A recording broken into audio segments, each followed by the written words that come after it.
Hola Brenda. ¿Qué tal? ¿Cómo estás? Hola, ¿cómo estás? ¿Qué tal? Bien, bien, muy bien. Muchas gracias por recibirnos.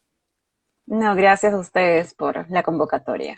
Como les decía, estamos con Brenda Álvarez, abogada especialista en violencia de género. Lo que nos trae es el último informe que publicó la Defensoría del Pueblo, qué pasó con ellas, que habla sobre, bueno, las desapariciones de mujeres. Voy a tirar unos números y ahí empezamos sobre todo a consultarte, que la idea es hablar siempre con gente que entiende el tema que nosotros queremos tratar. El último informe, que abarca de enero a noviembre, habla de 5.016 mujeres, adolescentes y niñas desaparecidas en lo que va del año, reportadas. O sea que al menos 5.016 niñas, adolescentes y mujeres desaparecidas en lo que va del año, porque es el hecho que hay datos. De esas 5.016 son 1.506 mayores de edad y 3.510 menores de edad. Estamos hablando de más de 10 nenas por día que se reportan desaparecidas. Es espeluznante. En lo que va de 2020. Después, bueno, otra cifra también terrible que tira este informe es 127 feminicidios o femicidios, 188 tentativas, estamos todos hablando de enero a noviembre de este año, ¿no? Y después 50 muertes violentas, que son hechos que todavía están en investigación, pero si tomamos que hay 5.000 desapariciones, obviamente esa cifra, y estamos hablando siempre de hechos denunciados, estamos hablando de mínima, obviamente esas cifras son, la verdad que son apabullantes. La primera pregunta que quería hacerte, Brenda, reitero el agradecimiento por conectarte, es que, digamos, evidentemente esta cifra revela una sistematicidad, ¿no? O sea, es algo que sucede de manera sistemática, y si estamos hablando de 10 nenas por día, la verdad que es una barbaridad. ¿Hay Ujú. algún tipo de información sobre el contexto de estas desapariciones? Bueno, gracias Patricio por la oportunidad para hablar de un tema tan importante. Bueno, creo que aunque a muchas personas les cueste reconocer en el país, bueno, en el Perú vivimos un contexto de violencia estructural contra las mujeres y las niñas principalmente. Y creo que eso es lo que finalmente expresan estas cifras, ¿no? Una cosa son los feminicidios, ¿no? Y otra cosa absolutamente diferente son las desapariciones. Y esto es importante entender, ¿no? Que las cifras de feminicidios reportadas solamente nos dan una idea Exacto. de cuáles son estos hechos de violencia que finalmente pueden terminar en muerte de muchas mujeres, ¿no? Porque eso tiene que ver con un elemento, con encontrar el cuerpo de las mujeres, ¿no? Exactamente. Uno de los hechos que lleva a que finalmente se cuente, por ejemplo, con una estrategia para búsqueda de desaparecidas y desaparecidos, es, o sea, un caso tan, pero tan importante como el de Solciret, ¿no? Que fue una activista feminista, además, que desapareció, ¿no? Y que todo el mundo pensaba que simplemente había desaparecido y las autoridades no hicieron nada para buscarla, ni activaron ningún tipo de alerta, porque en ese momento tampoco es que existía, no existía lo que ahora existe. Claro. La policía pues empezó a construir argumentos o teorías que todavía son recurrentes cuando uno acude a una comisaría a dar cuenta de una desaparición, como por ejemplo el hecho de que decían, bueno, se habrá ido, ¿no? De viaje, se habrá ido con su pareja, qué sé yo, ¿no? Una serie de estereotipos en realidad que lo único que hacen es disminuir las posibilidades de encontrar con vida a las mujeres, niñas y adolescentes desaparecidas. Y esto es lo que finalmente pasó con Solciret, ¿no? Al Solciret, el cuerpo de Solciret se ha encontrado hace muy poco, pero ella estaba desaparecida hace muchísimo. Y no han sido más que las indagaciones de su familia para dar con su paradero y la de sus amigas, por supuesto, eh, lo que ha permitido que finalmente se encuentre su cuerpo y se llegue a esclarecer qué es lo que pasó con Solciret, ¿no? Porque estuvo desaparecida muchísimo tiempo.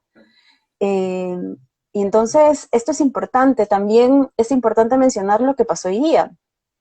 Hoy los medios de comunicación reportaron que una niña de 12 años había sido secuestrada de su casa.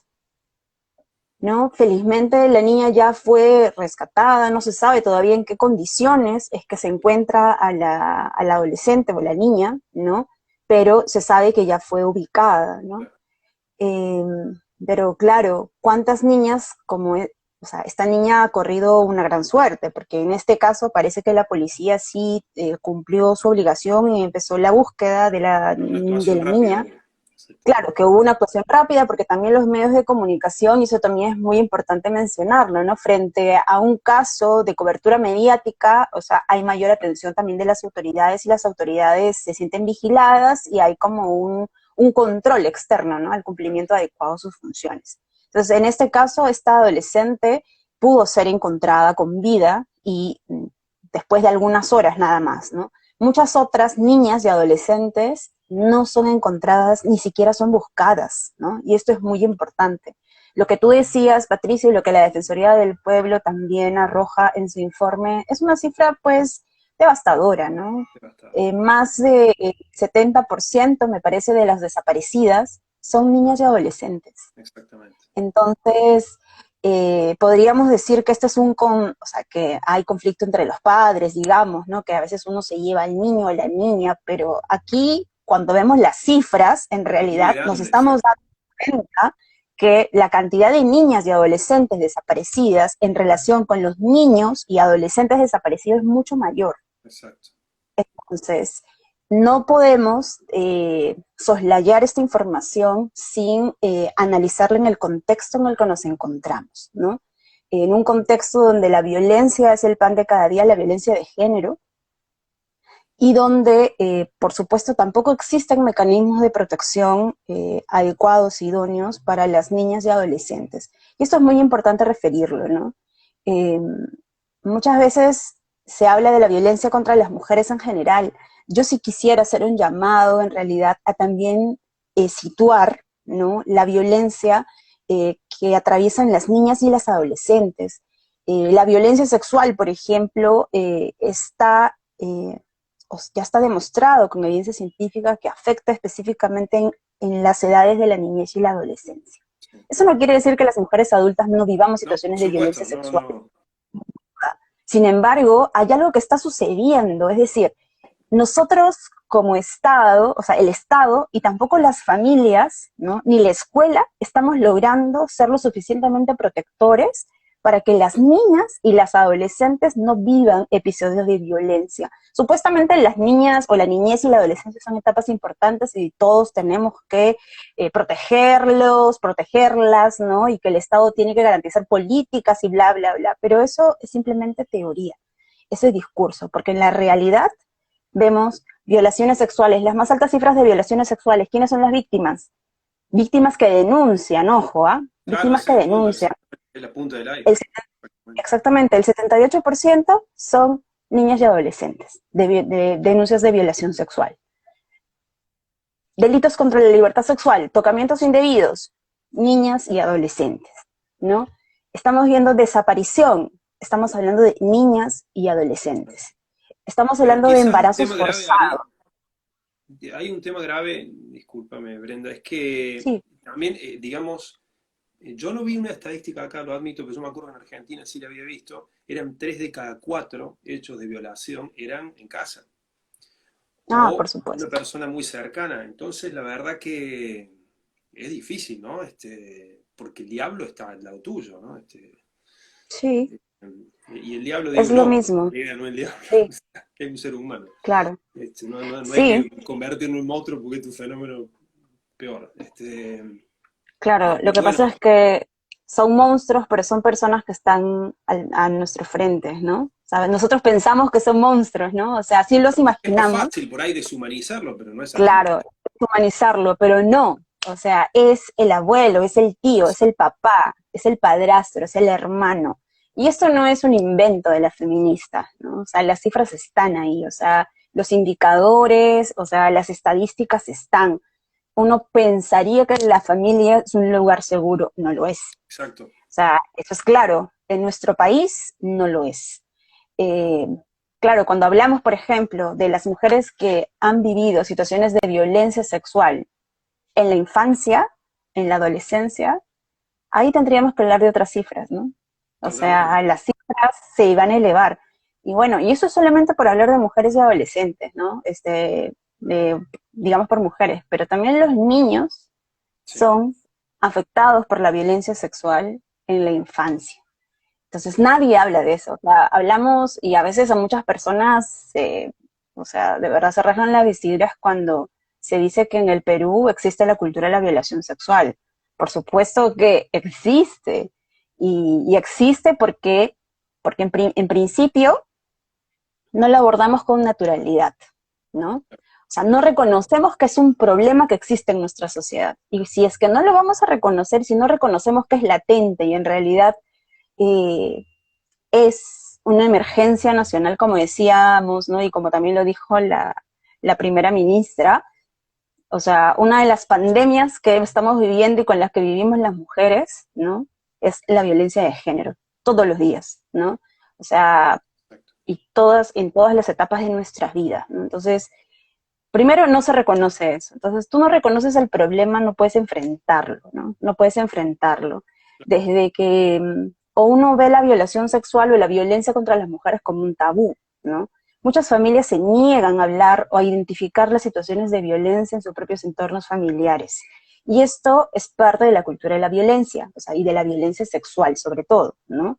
¿Por qué? Porque es mejor no hablar de eso, porque creemos que hacemos mejor o hacemos más o favorecemos de la protección de la víctima en callarnos, pero no, porque lo que estamos haciendo en realidad es que la impunidad y la no sanción genera también un clima en el cual esa persona va a seguir victimizando a otros y a otros y a otros y a otras y a otras y a otras, ¿no? Y esto nunca va a parar.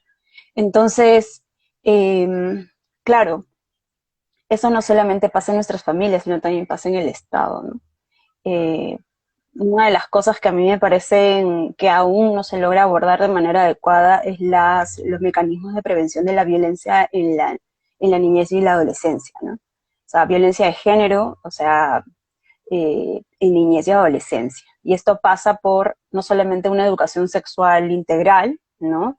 Sino por pensarnos cómo es que hacemos que la escuela sea un espacio seguro y donde se puede identificar de manera oportuna situaciones de riesgo frente a la violencia, ¿no? Entonces, el Estado tiene distintas intervenciones en la vida de las personas que podrían ser oportunidades para prevenir situaciones de violencia. Sin embargo, no se aprovechan, ¿no? O no se ven o no se abordan de manera estratégica. ¿Cuál Por podría ser, por ejemplo, ejemplo, eso? ¿no? Algo que no se hace es los tamizajes o sea, ya el Ministerio de Salud tiene protocolos para tamizar violencia en las personas que acuden a los servicios de salud. Ujú. Entonces, el tamizaje de violencia debería hacerse a todos y a todas, niños, niñas, ¿no? Ya, si queremos focalizarnos, hagamos tamizaje de violencia de género en niños, niñas y mujeres, ¿no? O sea, que sea una obligación para identificar, porque cuando muchas personas van a los establecimientos de salud, entonces, y muchas van buscando atención en salud. Los casos de violación sexual que yo he atendido y que he logrado identificar, mira, y que son violaciones sexuales con embarazo consecuente, ¿cómo fue, o sea, o cómo se enteraron, digamos, que hubo violación sexual?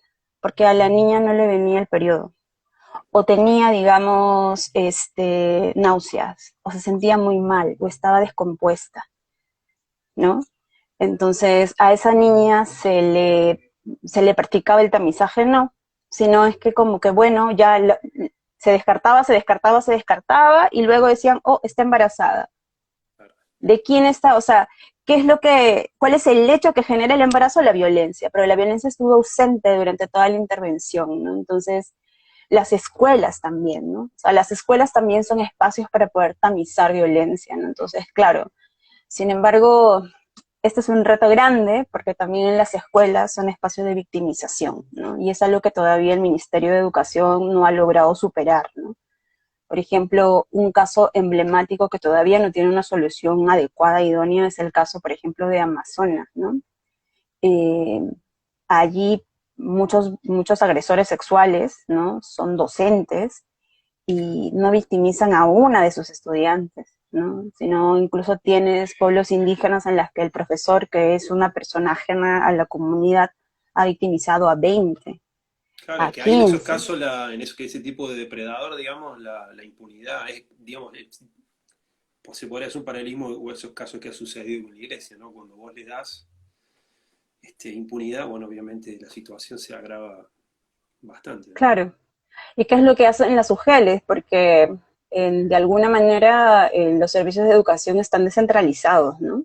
Claro, Eso es bueno y malo, ¿no? Porque ¿qué es lo que pasa? Los procesos de investigación se quedan en las UGELes, todo depende de quién está en la UGEL, si la UGEL es diligente o no es diligente, ¿no? ¿Y qué es lo que hacen? Simplemente lo rotan, ¿no? O antes de claro. empezar un procedimiento administrativo, lo despiden, lo rotan, entonces todo, o sea, Va a ser en otro ese lado. profesor que victimizó en un lugar, así como los sacerdotes, ¿no? ¿Qué es lo que hace la iglesia? ¿No? Bueno, en la iglesia ya es como sistemático, ¿no? Que si victimiza a alguien por aquí, lo mueven a otro lugar para que siga victimizando, ¿no? Entonces, es complejo, ¿no? O sea, hay varias aristas que es necesario que el Estado pueda tomarlas, pero de manera seria, ¿no? O sea, yo creo que todavía, a pesar de que hay algunos esfuerzos, todavía las estrategias de prevención de la violencia e identificación de situaciones de violencia en espacios donde el Estado tiene control, o sea, la escuela, digamos, o las Claro. atenciones de salud, digamos, no todavía no son eficientes, ¿no? Todavía no son idóneas, ¿no? Y en un país como el Perú, digamos, donde paralelamente, digamos, el Estado no tiene una gran presencia, sobre todo territorial, ¿no? Digamos, hay vastos lugares del país en los Ujú. que prácticamente no hay Estado, incluso dentro de Lima mismo, ¿no? No hay que irse tan lejos. O que por ahí el Estado está solamente de forma de policía, por ejemplo, y nada más, ¿no? Tiene Sí. hay muy poca presencia por ahí del Estado en la calle. ¿Qué papel juegan o cómo están las redes, sobre todo, obviamente, de mujeres, pero bueno, por ahí paraestatales, ¿no? ONGs, organizaciones sociales. ¿Cómo es ese movimiento acá? No sé si tenés conocimiento de cómo es ese movimiento y cómo funciona el tema, ¿no? Sobre todo colaborativo, sororidad, ¿no? Que creo que es fundamental, ¿no? Por Sí, lo menos en esta instancia que es la punta del iceberg, ¿cierto? Que es ya la violencia consumada, ¿no? ¿Cómo sí. funciona aquí en el país? O sea, yo creo que es bien, yo creo que las redes feministas, sobre todo, han hecho mucho por generar mecanismos para la protección y la atención, digamos, a las víctimas de violencia, ¿no? O sea, como te decía, este sistema de búsqueda de desaparecidas, de desaparecidos, o sea, en realidad ha sido una petición de los grupos feministas, ¿no? Claro, Porque pues el Estado no hacía nada para buscar a las desaparecidas, ¿no? Entonces, eh, y a partir del caso Solciret y otros tipo y otras desapariciones de otras jóvenes, es que los grupos feministas impulsan esto.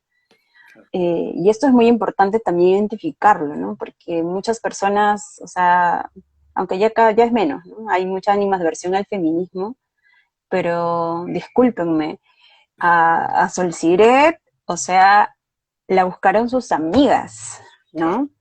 Su familia. Y eso es algo muy importante. Por ejemplo, en las discusiones que se tenían o que se tienen sobre la reforma policial, porque aquí también tiene que ver el rol fundamental que cumple la Policía Nacional para iniciar la búsqueda de personas desaparecidas y sobre todo de mujeres desaparecidas. Lo que decían era, y lo que se dice, ¿no? A mí no me cuida, o sea, la policía, a mí me cuidan mis amigas.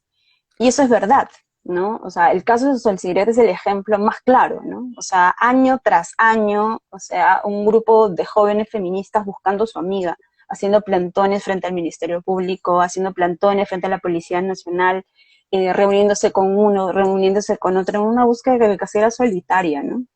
Y finalmente, o sea, ellas con ayuda de la familia, o sea, y acompañando a la familia en realidad, logran encontrar el cuerpo de Sol Siret, ¿no? Y se logra más o menos desentrañar un poco qué es lo que había pasado. Pero esto es fundamental.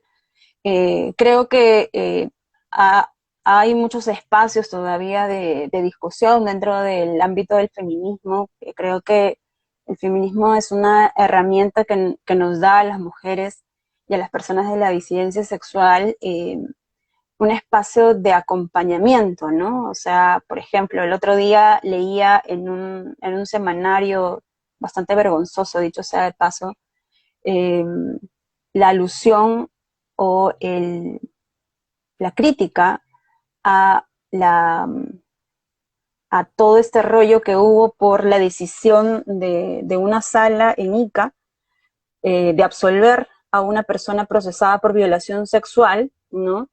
Eh, porque ellos mencionaron que como la víctima había usado una prenda roja, de encaje rojo, en realidad tenía predisposición para Sí, tener relaciones sexuales, ¿no? Entonces este semanario lo que dijo es las hordas feministas, ¿no? claro. Que las hordas feministas empezamos, o sea, y yo me incluyo en esa horda seguramente, ¿no? Eh, que empezamos a cuestionar eso, por supuesto que sí. O sea, por supuesto que sí, lo vamos a cuestionar, porque es inaudito. O sea, es inaudito, ¿no? Es inaudito que, primero, hay un principio que en el sistema de administración de justicia tiene que resguardarse, que es el principio de imparcialidad. Cuando uno utiliza un estereotipo de género, es decir, uno prejuzga a partir de no la valoración de los hechos, o sea, objetivos, ¿no? Sino es decir, Claro. como las mujeres cuando se ponen ropa de encaje rojo, en realidad quieren buscar o quieren tener sexo.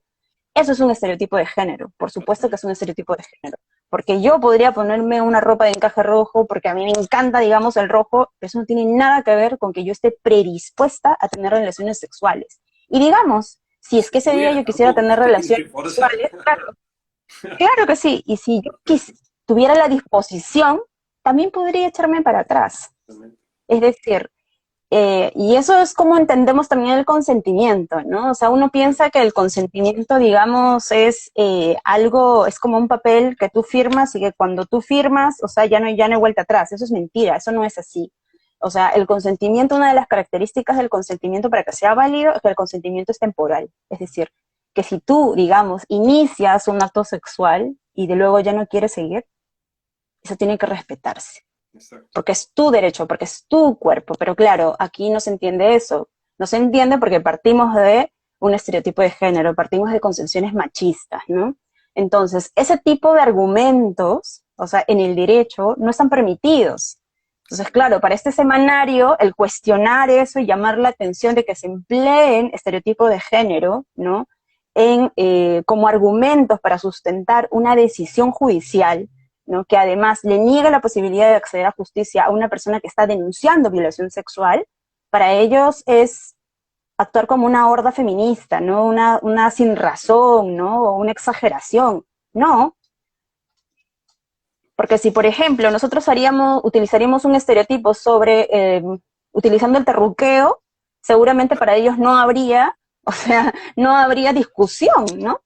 Sin embargo, cuando se trata, digamos, de machismo, para ellos sí hay discusión. Entonces, claro, si tú te das cuenta, el contexto machista, o sea, o el machismo atraviesa todas las esferas, ¿no? O Totalmente. sea, el progresismo, la derecha, la izquierda, el mundo de los derechos humanos, ¿no? Porque también en el ámbito de la defensa de los derechos humanos también hay agresores, ¿no? Entonces, para mí no hay lugares exentos de violencia de género porque tenemos que reconocer que la violencia de género es un problema estructural. Entonces, no Justamente hay espacio para estar libres de eso, ¿no? Justamente eso quería ir porque íbamos a retroceder un poco. Hay una discusión que por ahí no es solamente en torno al feminismo, pero en el feminismo creo que tiene más relevancia, que el tema del punitivismo. Es decir, yo Ah, tomo un delito, ¿sí? Entiendo un delito como este, por supuesto, la mayoría de la gente va a estar de acuerdo en que quien viola o asesina, si demostrado, tiene que ir preso. O sea, todos supongo que van a estar de acuerdo con eso. Ahora el punto es digamos, si con eso alcanza, ¿cierto? Hay una teoría, digamos, sobre todo de ciertos sectores políticos más punitivistas que diciendo, no, metiendo a todos presos, esto se acaba.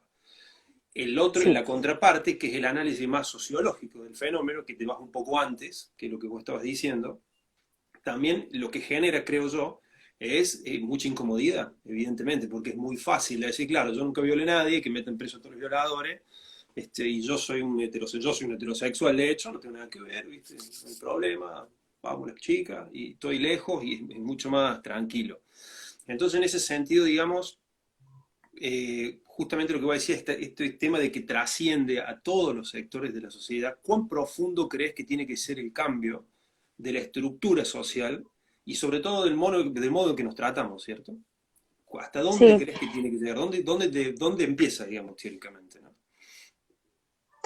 a ver, yo creo que, claro, esos son cuestionamientos, ¿no? O sea, ahora, claro, desde el feminismo hay muchas preguntas ahorita en el aire, ¿no? O sea, por ejemplo, ¿cómo construimos también una noción de justicia y de reparación, ¿no?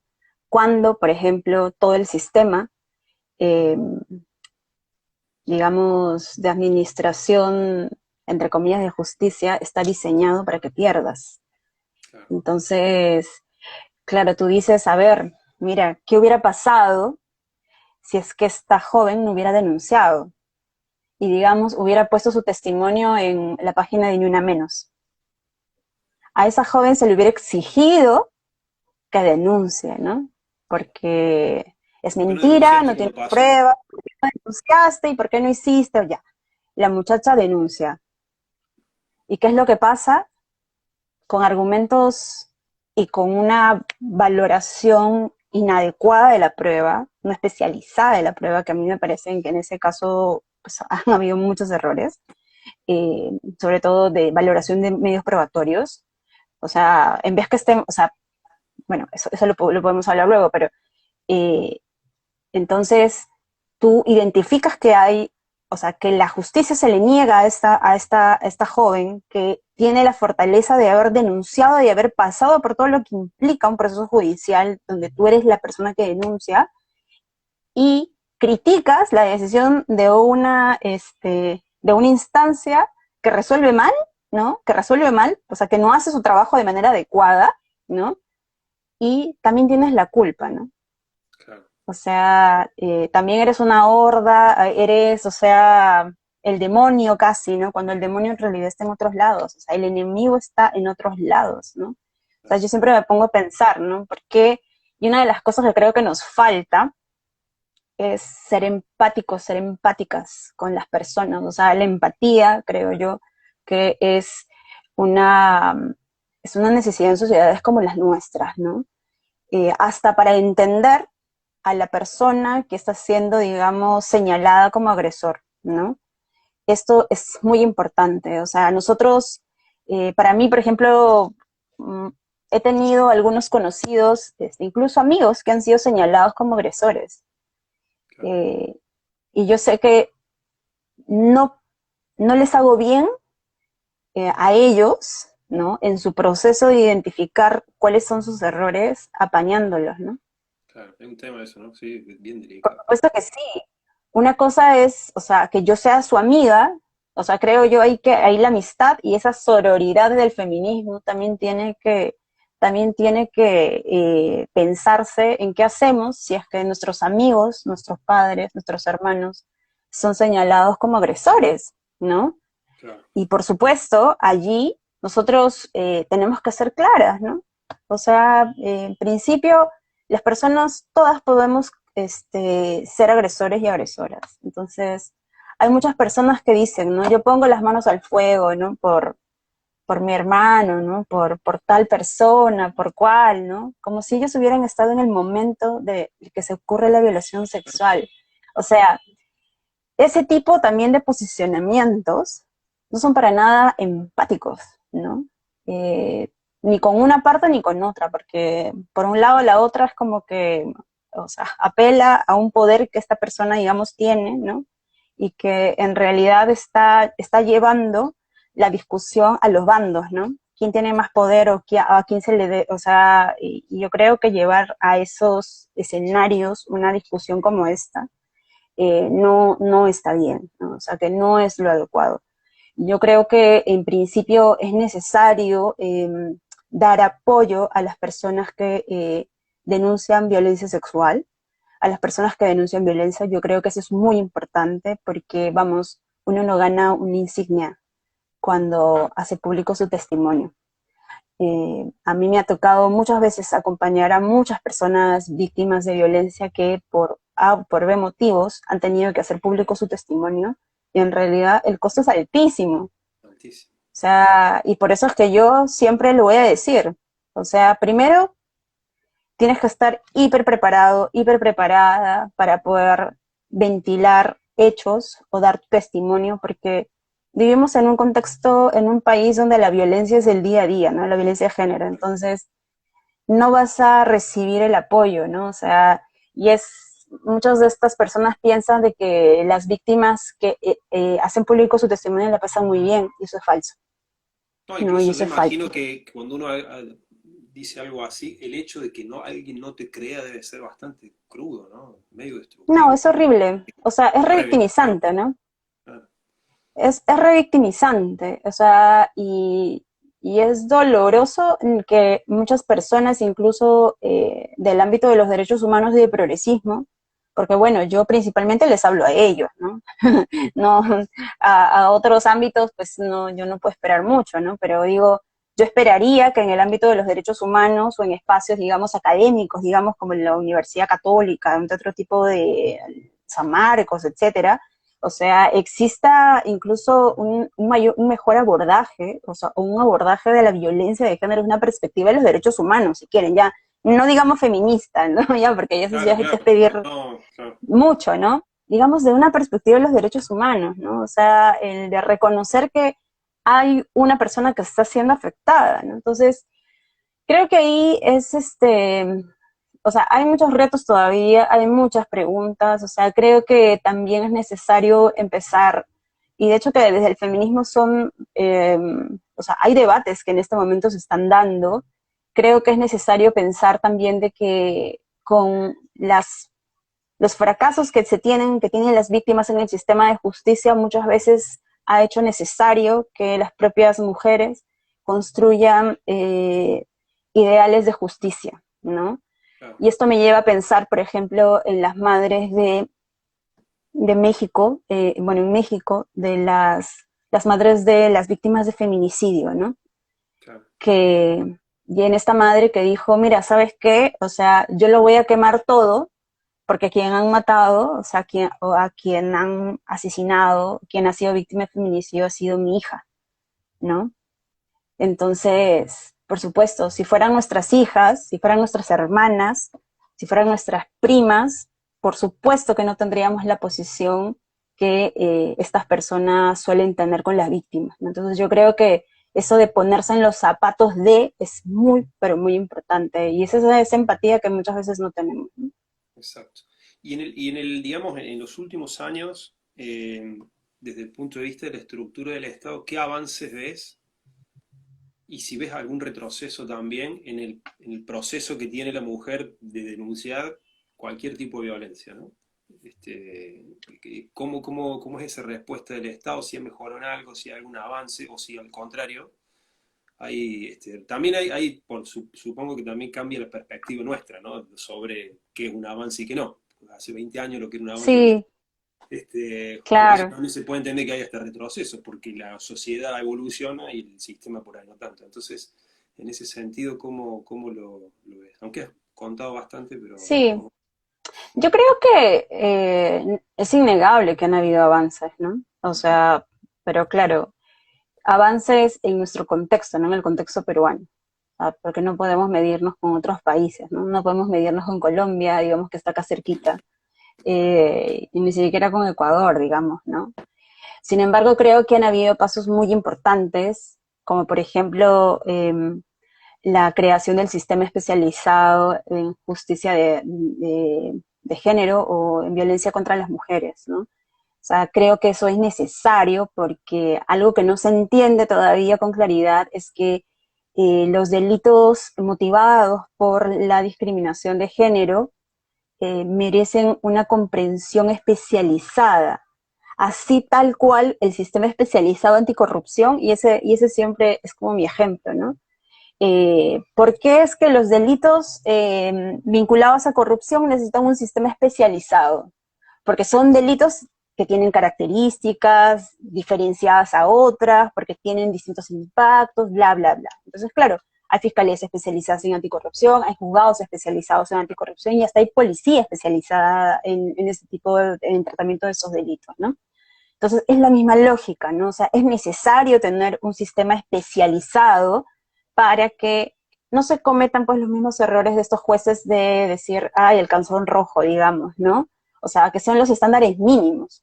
Uno quiere un sistema especializado para que se administre justicia de manera adecuada, ¿no? Con estándares especiales y que entiendan la complejidad de la violencia de género, porque en realidad tiene su complejidad, ¿no? Y es necesario que se siga avanzando para la especialización de un sistema que no solamente atienda, proteja, sino también que investigue y sancione de manera adecuada, ¿no?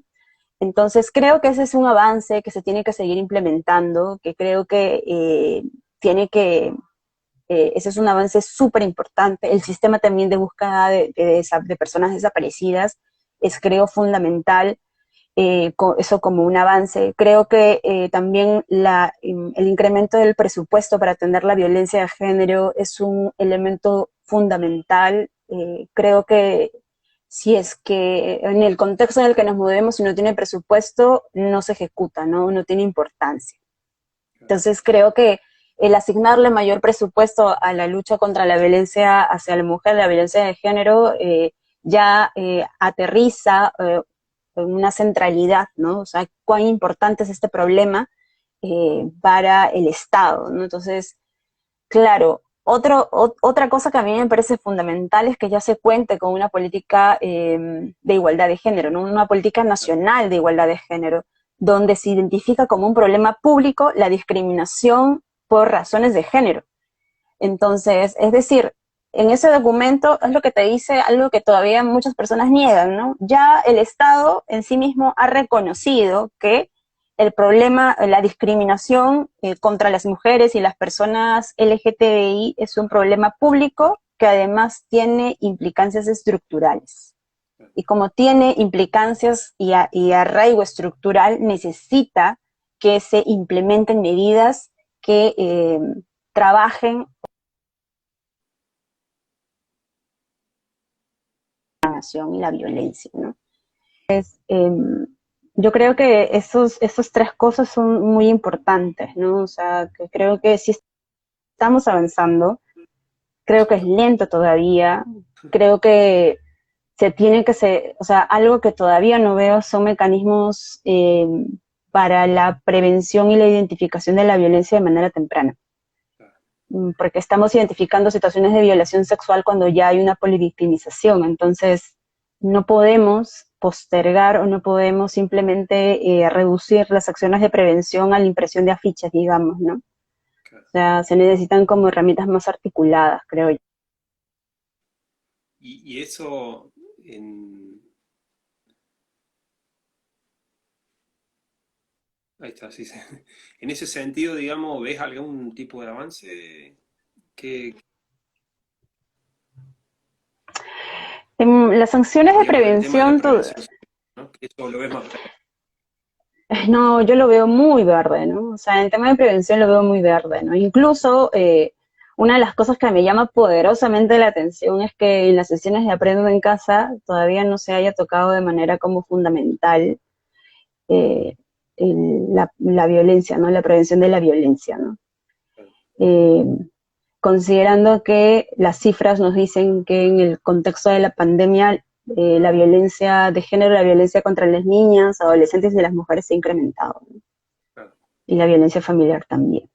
Entonces es como, bueno, vamos a sumar, vamos a restar, pero nos tapamos los ojos frente a la violencia, ¿no? Entonces los niños, las niñas iban a las escuelas, ¿no? Y ahí podía algún profesor, alguna profesora, digamos un poco diligente, observar algún cambio conductual. La pregunta es cómo se ha hecho el monitoreo para identificar hechos de violencia ahora en las casas, ¿no? Con las clases virtuales. O sea, ¿qué ha claro. pasado con esto? Y la última ya para ir ya cerrando vivo, estamos en periodo electoral. ¿Cómo ves en la agenda política estos temas? O sea, ¿ves que hay una discusión, hay propuestas, hay algún tipo de avance o lo ves más bien un poco relegado, digamos? ¿Cómo lo has notado?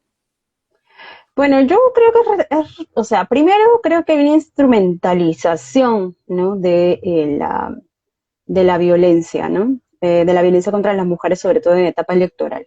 Entonces, ¿cómo se usa? Además, las propuestas que se instrumentalizan son como, por ejemplo, la pena de muerte, ¿no? Claro, es lo Eh, punitivismo que hablamos. claro, este punitivismo absurdo, ¿no? O sea, y que tú dices, ok, la pena de muerte resuelve el problema, no, definitivamente no. Y además, si tienes un sistema de justicia como el que tenemos, tendríamos que identificar, por ejemplo, cuántos, si nosotros revisamos de cuántos casos de denuncia por violencia sexual terminan en sentencias condenatorias, Claro, o sea, nos vamos a echar para atrás. claro, Entonces, ¿qué resuelve la pena de muerte? Nada. Aparte, hay algo que ya hemos aprendido, es que la criminalización o la exacerbación de penas no tiene ningún tipo de efecto disuasivo en las personas que claro, cometen este tipo de exactamente. delitos. Entonces, eh, y claro, y siempre usan esa herramienta, ¿no? Que es una herramienta, además, a mí me parece súper indolente, ¿no? Porque hace match precisamente con las personas que están hartas de un sistema de justicia que no funciona, ¿no? Entonces, a ese sistema de justicia que no funciona, además le vas a poner en en sus, en su poder de decisión la vida de una persona y quitarle la vida de una persona, es una locura. Y además, bueno, detrás de ese tipo de propuestas están, por supuesto, la denuncia de la competencia de la Corte Interamericana, ¿no? O Claro, el renunciar a la vinculatoriedad de distintos instrumentos de protección de derechos humanos. Y eso, por supuesto, eh, es muy, pero muy problemático, ¿no? Completamente problemático. Entonces, en vez de pensarse y eso es lo que yo les pediría, ¿no? A los grupos políticos, tienen que pensar en estrategias realmente innovadoras para luchar contra la violencia, atender la violencia y garantizar la justicia, eh, sobre todo en relación a la violencia de género, ¿no? claro. Entonces, yo hasta ahora no veo en realidad que existan propuestas como muy claras, ¿no? Entonces, lo que más he visto, lo llamativo es eh, cuestiones que tienen que ver con la instrumentalización, ¿no? Y por otro lado está la disociación también de la violencia vinculada, por ejemplo, a las interrupciones de los embarazos o a los embarazos forzados y a las maternidades forzadas de las niñas y adolescentes, ¿no? Y creo que eh, es muy complejo, ¿no? O sea, es muy complejo porque siempre digo también esto que a las niñas y a los adolescentes siempre las instrumentalizamos, ¿no? Los grupos, por ejemplo, antiderechos que se posicionan contra el aborto hablan de la niñez, ¿no? De la niñez, pero las niñas dejan de ser niñas cuando son violadas y están embarazadas, ¿no? Y de pronto ellas se convierten en absolutas mujeres, ¿no? Y que tienen que asumir embarazos y maternidades forzadas, aún así esto les cueste, o sea, la vida existencial, por decirlo de un modo, ¿no? Porque si hablamos de vida digna, ya estamos hablando de No, otro tema que... totalmente, totalmente. Buenísimo, Brenda. Bueno, te agradezco muchísimo. Gracias por estar en el filtro. A quienes están ahí, esto después lo vamos a distribuir por todas nuestras redes. Gracias por tus opiniones y bueno, y por echar un poco de luz en todos estos temas. Queda siempre mucho por hablar. Es un tema muy profundo, Sí, bien complejo, que tiene aristas prácticamente de lo que hablamos, digamos, son esas cuestiones que por ahí lo que proponen es redefinir cómo nos relacionamos directamente, ¿no? por Entonces, supuesto que sí, por son muy supuesto que sí. profundas de parte de todos, sobre todo de nosotros, los heterosexuales hombres, requiere también un proceso de admisión de un montón de cosas que nos cuesta mucho, y que Sí, obviamente son estructuras tan arraigadas y que por ahí cuando nos incomoda no las queremos mover, ¿no? Entonces, tiene esa sí. cuestión. Pero bueno, te agradezco mucho tu participación en el filtro y gracias a quienes nos han seguido. Y bueno, y seguiremos conversando en otra oportunidad. Muchas gracias. Gracias, Patricio. Muchísimas gracias y qué bueno que sigan abordando estos temas. Es necesario. Excelente. Muchas gracias, gracias a todos y hasta el próximo video. Gracias. Hasta luego.